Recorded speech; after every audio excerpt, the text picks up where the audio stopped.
नमस्कार दोस्तों, स्वागत है आपका मेरे चैनल कॉमिक्स लाइफ में। शुरू करते हैं मनोज कॉमिक्स की एक और मज़ेदार कॉमिक्स, चमत्कारी कमंडल पार्ट 2। शंकर उठकर जब दूसरे कमरे में पहुंचा, ए जी क्या बात है, आज ये सेठ जी सुबह सुबह हमारे घर कैसे आ गए? अब तुम्हें क्या बताऊं भगवान, वे स्वयं अकेले नहीं आए बल्कि अपने साथ एक भारी मुसीबत भी लेकर आए हैं। फिर शंकर ने पत्नी को सारी बात बता दी। सब कुछ सुनकर उसकी पत्नी पार्वती भी भयभीत हो गई। ए जी, भगवान का दिया अब हमारे पास सब कुछ है। आप ऐसा कीजिए कि कमंडल सेठ जी को ही दे दीजिए और उनसे कहिए कि वह यह राज किसी को भी न बताएं। वह तो ठीक है भगवान, लेकिन दूसरे लोग भी तो पूछेंगे कि यह रातों रात हमारा शानदार मकान कैसे खड़ा हो गया, जबकि कल तक हमारे पास एक फूटी कौड़ी भी नहीं थी। इस संबंध में भी आप सेठ जी को राजी कर लीजिएगा। वही लोगों को इस बात का जवाब देंगे और उनकी तसल्ली करेंगे। वाह, यह उपाय ठीक रहेगा। सेठ जी की बात पर कोई अविश्वास नहीं करेगा और हम लोगों के संदेह का शिकार होने से बच जाएंगे। उसके बाद शंकर कमंडल लेकर सेठ मुरारी लाल के पास पहुंचा। यह देखिए सेठ जी, यही है वह जादुई कमंडल। वाह, जरा मुझे देना तो। भाई शंकर, यह तो तुमने बताया नहीं कि यह चमत्कार कैसे दिखाता है।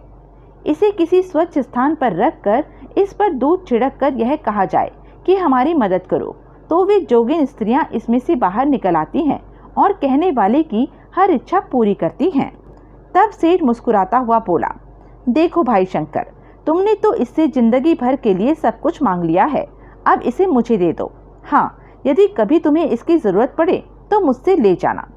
ठीक है सेठ जी, मुझे कोई ऐतराज़ नहीं, लेकिन मेरी आपसे एक प्रार्थना है। हाँ हाँ, कहो भाई, निसंकोच होकर कहो।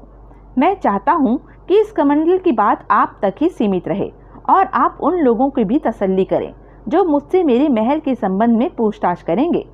बस इतनी सी बात।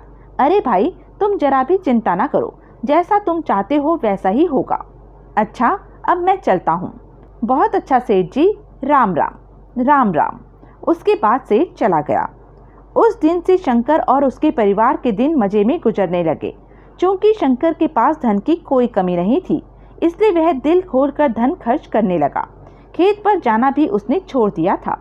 लेकिन कहते हैं ना कि अगर धन को बिना सोचे समझे दोनों हाथों से लुटाया जाए और बैठे बैठे खाया जाए तो धन से भरा कुआं या समुद्र भी एक दिन खाली हो जाता है। यही एक दिन शंकर के साथ भी हुआ।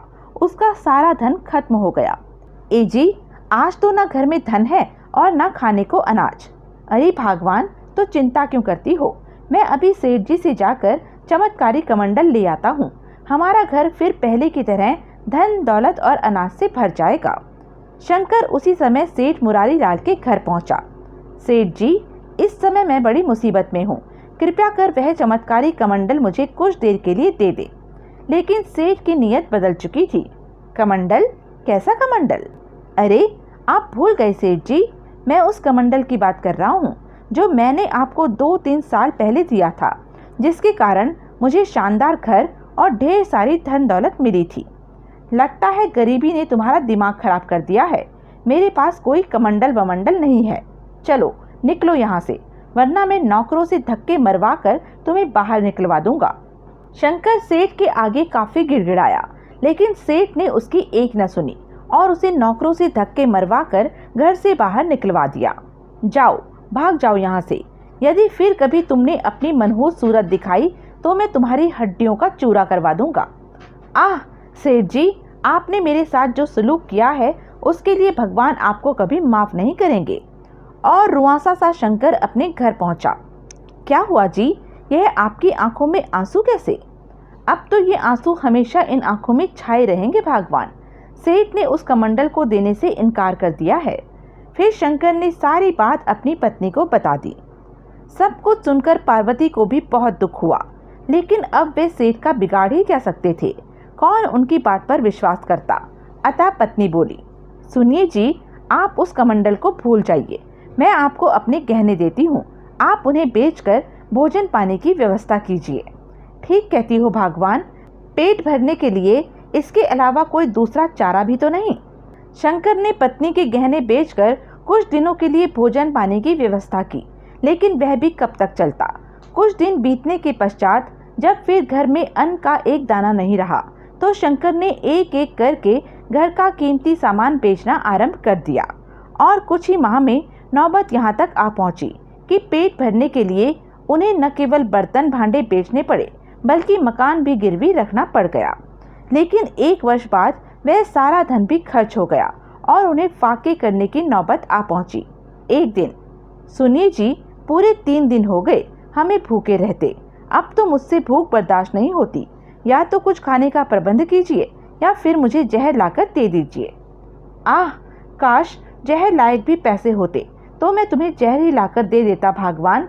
मेरी तो समझ में नहीं आता कि क्या करूं और क्या नहीं। आस पड़ोस से भी बहुत उधार ले चुका हूं, अतः वे भी अब एक फूटी कौड़ी नहीं देने वाले और घर में सिवाय एक मरियल सी बकरी के और कुछ भी अपना कहने को नहीं बचा। सुनिए जी, क्यों ना आप बकरी से ही अपनी किस्मत आजमा कर देख लें। हो सकता है हमारे दिन पुनः फिर जाएं। क्या मतलब? क्या कहना चाहती हो तुम? मेरा मतलब है कि आप बकरी को लेकर उसी पहाड़ी मार्ग पर जाएं जहां आपको जोगिन स्त्री मिली थी। हो सकता है वह आपको वहां फिर मिल जाए और आप पर तरस खाकर बकरी के बदले दूसरा कमंडल दे दे। ओह हाँ, यह तुमने ठीक कहा, मैं ऐसा ही करता हूँ। और शंकर उसी समय अपनी मरियल सी बकरी को लेकर पहाड़ी मार्ग की ओर चल पड़ा। लेकिन पहाड़ी मार्ग पर पहुंचकर काफी तलाश करने के बावजूद भी उसे जोगिन स्त्री नहीं मिली। आह, अब मैं क्या करूं? क्या होगा मेरे परिवार का? काश मैंने उस धन को सोच समझकर खर्च किया होता। उफ, कितना मूर्ख हूं मैं। जो धन मेरी 3 पुश्तों के लिए भी बहुत था, उसे मैंने एक ही वर्ष में बर्बाद कर डाला। सोच सोचकर शंकर का हृदय इतने अथाह दुख से भर गया कि वह एक स्थान पर बैठकर अपनी मूर्खता पर पश्चाताप करता हुआ फूट फूट कर रोने लगा। हे ईश्वर, मुझे उठा ले। मुझसे अपने बीवी बच्चे को भूख से तड़प तड़प कर मरते नहीं देखा जाएगा। तभी वहां एक योगी प्रकट हुआ। अरे भाई, तुम कौन हो और इस तरह बच्चों की तरह फूट फूट कर क्यों रो रहे हो? शंकर का रोना तुरंत बंद हो गया। ओह, आप कौन है श्रीमान? मैं एक साधु हूँ भाई। लेकिन तुम कौन हो और क्यों रो रहे हो? क्या दुख है तुम्हें? मेरा नाम शंकर है महाराज, और मैं आज अपने फूटे कर्मों पर आंसू बहा रहा हूँ। सोच रहा था कि मुझे जोगिन स्त्री मिल जाएगी और वह मेरी तकदीर फिर बदल देगी, लेकिन अफसोस वह भी नहीं मिली। फिर शंकर ने उस साधु को शुरू से आखिर तक की सारी कहानी सुना दी। सब कुछ सुनने के पश्चात योगी बोला, तो तुम मेरी बहन को तलाश कर रहे थे? आपकी बहन? हाँ, जिसने तुमसे अपने कमंडल के बदले गाय ली थी, वह मेरी बहन ही थी। लेकिन अब वह तुम्हें नहीं मिलेगी क्योंकि वह तपस्या के लिए यहाँ से बहुत दूर जा चुकी है। ओह, तब आप ही मेरी कोई मदद कीजिए ना महाराज, वरना मुझे और मेरी बीवी बच्चों को भूखों मरना पड़ेगा। ठीक है, तुम अपनी बकरी के बदले मेरा कमंडल ले सकते हो। क्या सच महाराज? क्या आपका कमंडल भी चमत्कारी है? हाँ, लेकिन मेरा कमंडल अपना चमत्कार दूसरे ढंग से दिखाता है और हो सकता है तुम्हें वह ढंग पसंद ना आए। मुझे हर ढंग पसंद आएगा महाराज। लीजिए, यह संभालिए बकरी की रस्सी और कृपा कर अपना कमंडल मुझे दे दीजिए। ठीक है, यह लो। जब शंकर ने साधु महाराज को बकरी की रस्सी थमाकर कमंडल ले लिया तो साधु महाराज बोले, सुनो शंकर, जब इसे किसी भी गंदे स्थान पर रखकर इस पर थूकते हुए यह कहोगे कि चल भाई, प्रेत पिशाच मुझ पर उपकार कर, तब यह अपना काम करने लगेगा। और जब तुम यह कहोगे कि अपना उपकार बंद करो, तो यह अपना कार्य बंद कर देगा। ठीक है महाराज, मैं समझ गया। और शंकर साधु महाराज से विदा लेकर खुशी खुशी अपने घर की ओर चल पड़ा। साधु महाराज ने कमंडल से काम लेने की बड़ी विचित्र विधि बताई है। गंदे स्थान पर रखकर इस पर थूकना, बात कुछ पल्ले नहीं पड़ती। खैर, मुझे तो आम खाने से मतलब होना चाहिए, पेड़ गिनने से नहीं। घर पहुंचकर शंकर ने अपनी पत्नी को सारी बात बताई और कमंडल को एक गंदे स्थान पर रखकर उस पर थूकता हुआ बोला, चलो भाई प्रेत पिशाच, हम पर उपकार करो। तुरंत कमंडल में से धुआं निकलने लगा, परंतु इस बार धुएं के मध्य से जो प्रकट हुए उन्हें देखकर शंकर, उसकी पत्नी व बेटे के कंठ से चीखें निकल गई, भूत! अरे बाप रे! बापू बचाओ! अगले ही पल एक एक कर कमंडल में से 3 भयानक प्रेत और पिशाच निकले और उन तीनों की पिटाई करने लगे। उफ, हाय बापू, माँ बचाओ, हाय मरी। देखते ही देखते उन प्रेत पिशाचों ने उन तीनों को मार मार कर अधमरा कर दिया। बस करो, बंद करो, प्रेत पिशाचों, अपना उपकार बंद करो। तुरंत सभी प्रेत पिशाच जिस तरह से कमंडल से निकले थे उसी तरह वापस लौट गए। जब प्रेत पिशाच धुआं बनकर कमंडल में समा गए।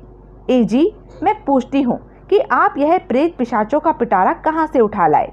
जल्दी से इसे ले जाकर कुएं या नदी में फेंक आइए, वरना हम में से किसी की खैर नहीं होगी। ठहरो भगवान, इस कमंडल की करामात देखकर अब मेरी समझ में आ रहा है कि साधु महाराज ने यह कमंडल मुझे अकारण ही नहीं दिया होगा। क्या मतलब? मतलब यह है कि उन्होंने मुझे पहले ही चेता दिया था कि यह पहले वाले कमंडल जैसा काम नहीं करेगा, बल्कि दूसरे ढंग से काम करेगा जो शायद मुझे पसंद न आए। ओह! और शंकर कुछ देर के लिए गहरी सोच में डूब गया।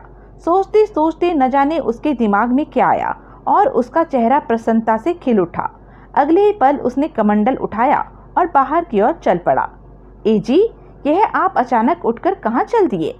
जरा सेठ जी को सबक सिखाने जा रहा हूँ, जल्दी ही वापस लौटूंगा। जिस समय शंकर सेठ मुरारी लाल के घर पहुंचा उस समय वहां बहुत ही शानदार दावत चल रही थी। अतः शंकर को देखते ही सेठ भड़क उठा। अरे मर्दूद, इस समय तेरी यहाँ आने की हिम्मत कैसे हुई? जल्दी से यहाँ से भाग जा, वरना आज यहाँ से तेरी लाश ही बाहर जाएगी। क्रोधित न होइए सेठ जी, यह देखिए, मैं आपके लिए एक दूसरा चमत्कारी कमंडल लेकर आया हूँ। आए? क्या कहा?